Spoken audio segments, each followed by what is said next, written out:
Everyone knows the Jeep Wrangler. Not everyone knows the rulebook that comes with it. People don't buy this thing because it's comfortable or quiet. They buy it because it promises something bigger.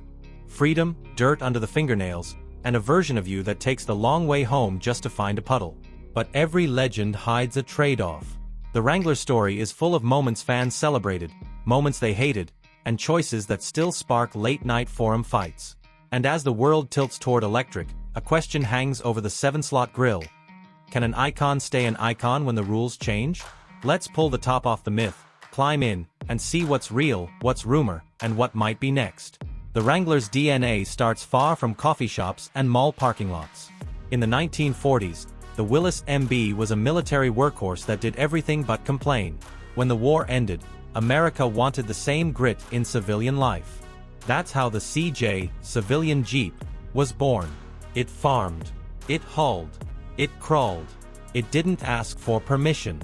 Fast forward to 1987, and Jeep retires the CJ name for a new one, Wrangler.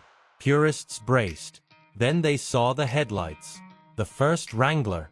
The YJ wore squares where circles used to be. To some, it was a practical update for a more stable, road-friendly Jeep. To others, it felt like a betrayal, a softening of a sacred shape. Owners still argue about it like it happened yesterday. The TJ rolled in with coil springs for real ride comfort and, more importantly to traditionalists, round headlights. It looked right. It flexed better. And in 2003, Jeep quietly dropped a grenade called Rubicon, a factory rock crawler with lockers, tough axles, and a transfer case geared like a winch. That package didn't just climb boulders. It built a new chapter of legend. But even legends have mysteries. The face of the Wrangler hides a story people keep retelling. And not everyone agrees on how it really began. Count the slots in a Wrangler's grille. There are 7. Ask a Jeep fan why, and you'll hear the same line. 7 continents, 1 Jeep. It's a great story. It's also, depending on who you ask, marketing myth. Historically, wartime grilles evolved through multiple designs. Post-war, Jeep and its predecessors shifted shapes for style, cooling, and legal reasons. The 7-slot pattern stuck and took on a life of its own. Today, it's practically a badge you can spot across a desert. The culture stacked on top of that badge gets even deeper. There's the Jeep Wave, an unspoken code where Wrangler drivers throw a nod to each other like they're in on a secret. There are the Easter eggs, tiny hidden graphics molded into the vehicle. A Willis silhouette clinging to the windshield edge, a lizard tucked in a cowl, little grill icons stamped in unexpected places. And there's Duck Duck Jeep, a feel-good trend where owners leave rubber ducks on each other's Wranglers just because it's fun. Cute? Sure. But culture only gets you so far. The decision that really redrew the map for Jeep wasn't cute at all. It was a gamble. And it worked.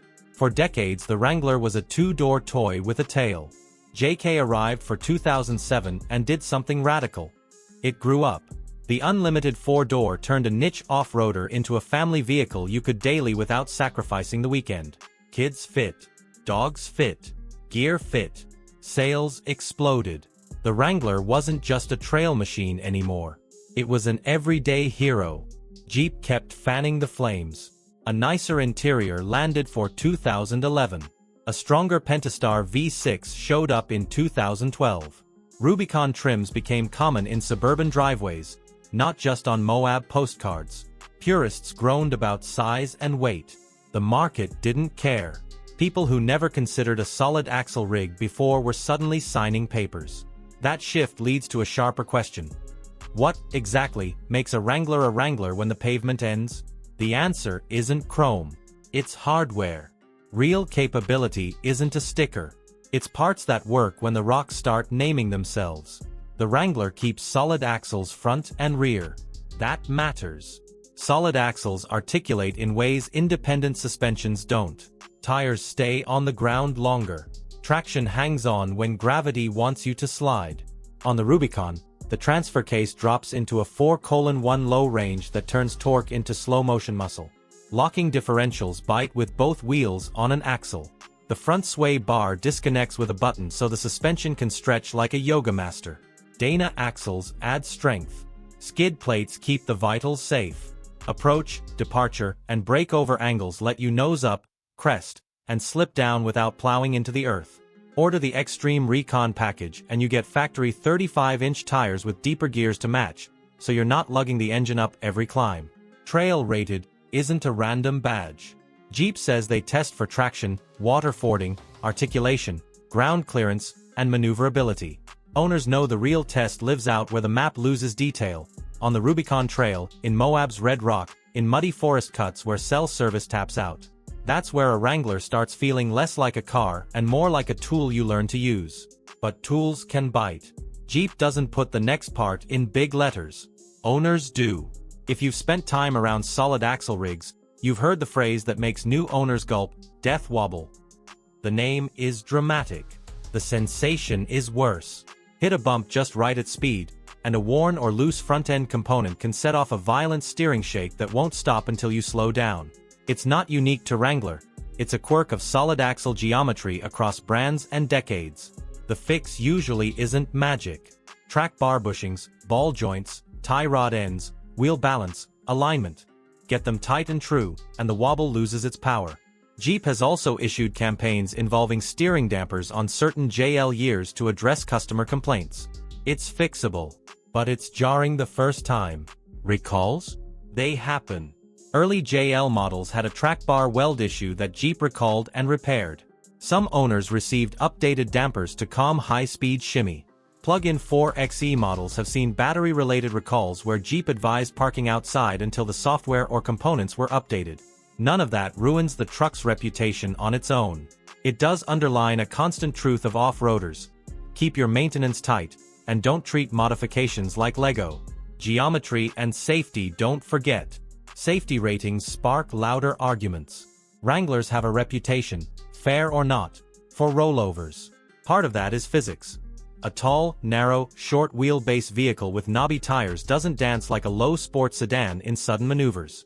In an IIHS small overlap front test on the JL, one unit tipped onto its side. Later, the test was repeated with a different result, and ratings improved in some areas, but the debate didn't disappear. Euro NCAP's assessment was also skeptical in its early go. None of this means a Wrangler is unsafe by default. It means the design priorities are different. Off-road strength and open-air freedom come with trade-offs you should understand before you sign. So here's the curveball. With all that noise, wobble stories, recall headlines, safety debates, why do used Wranglers still cost a small fortune? 3 words: demand, identity, durability. A Wrangler holds its value like few vehicles on the road. It's not rare to see 10-year-old rigs selling for prices that make spreadsheet people blink. Part of it is the brand. Part is the simplicity and supply of parts. And part is culture. People don't just drive these. They build them. The aftermarket is its own planet. SEMA regularly lists the Wrangler among the most accessorized vehicles in America.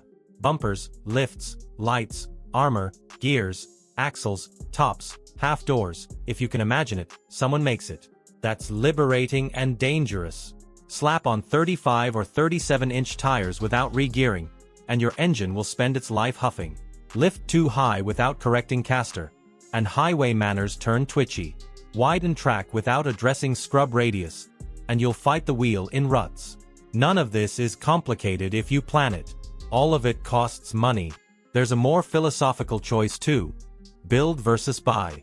A base sport with smart mods can crawl close to a Rubicon's real-world capability if you know what you're doing.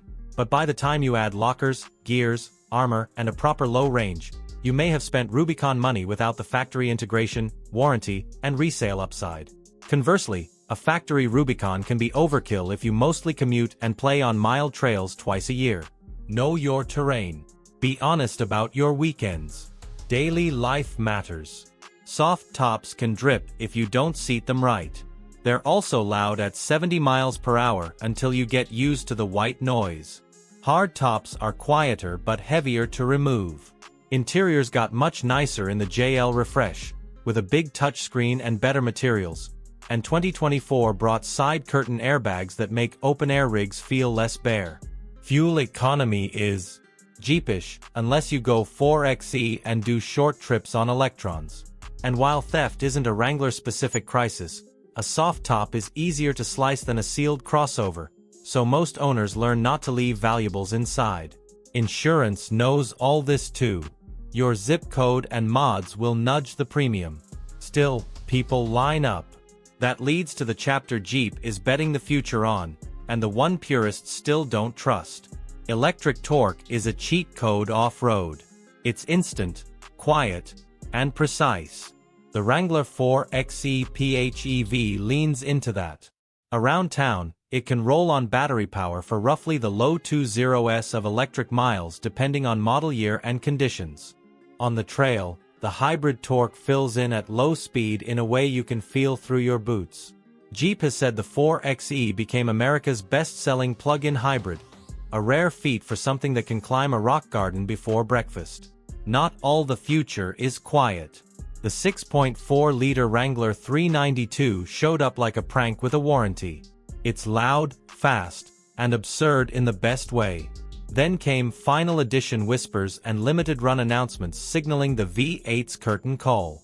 The eco-diesel is already gone. Regulations are real. The brand is threading a needle between sound and silence. In 2024, Jeep refreshed the JL with a slimmer grille, a big 12.3-inch screen running Uconnect 5, more airbags, and on certain Rubicon variants, a heavy-duty full-float rear axle and available factory winch hardware. The Extreme Recon package brought 35-inch tires straight from the order sheet so you didn't have to re-engineer a brand new truck on day one. These are details that make ownership cleaner and safer. As for a fully electric Wrangler, rumors suggest it's not a matter of if, but when, though an exact timeline isn't locked publicly. Jeep has shown pure EV concept rigs like the Magneto and announced the separate Recon EV that targets Wrangler vibes with an electric drivetrain. Reports claim the Wrangler itself may get a battery electric variant later in the decade, but until Jeep plants a date on a press slide, treat it as informed speculation, not gospel. So, if you're ready to buy, how do you choose the right one without spending unnecessary money, or missing the one you actually need? Start with honesty. What do you do on weekends? What does your commute look like? How much noise can you tolerate? Your answers choose your Jeep more than the badge does. 2 doors look classic, turn tighter, and feel playful. They trade cargo and backseat comfort. 4 doors carry actual humans and gear. They're more stable on the highway. Most buyers end up there. If you wheel tight forest trails, the short wheelbase still has magic. Sport is the blank canvas.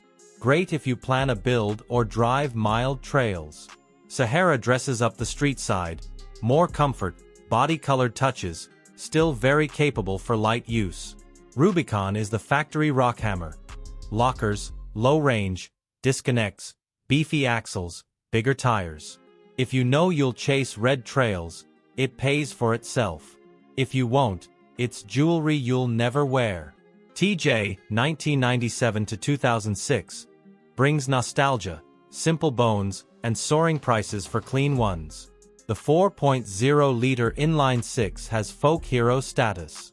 JK, 2007 to 2018, made Wranglers mainstream. Early 3.8-liter years are fine but thirsty and not quick.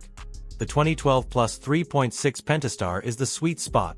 Watch for early production cylinder head tick on some 2012s. JL, 2018 present, is the livable leap. Better interior, 8-speed auto, 2.0-liter turbo option with strong low end, 3.6 V6 for the traditionalists. For XE if you want torque and short trip EV, 392 if your inner teenager holds the checkbook. Diesel had great torque but is discontinued. Each step up the timeline costs more. Each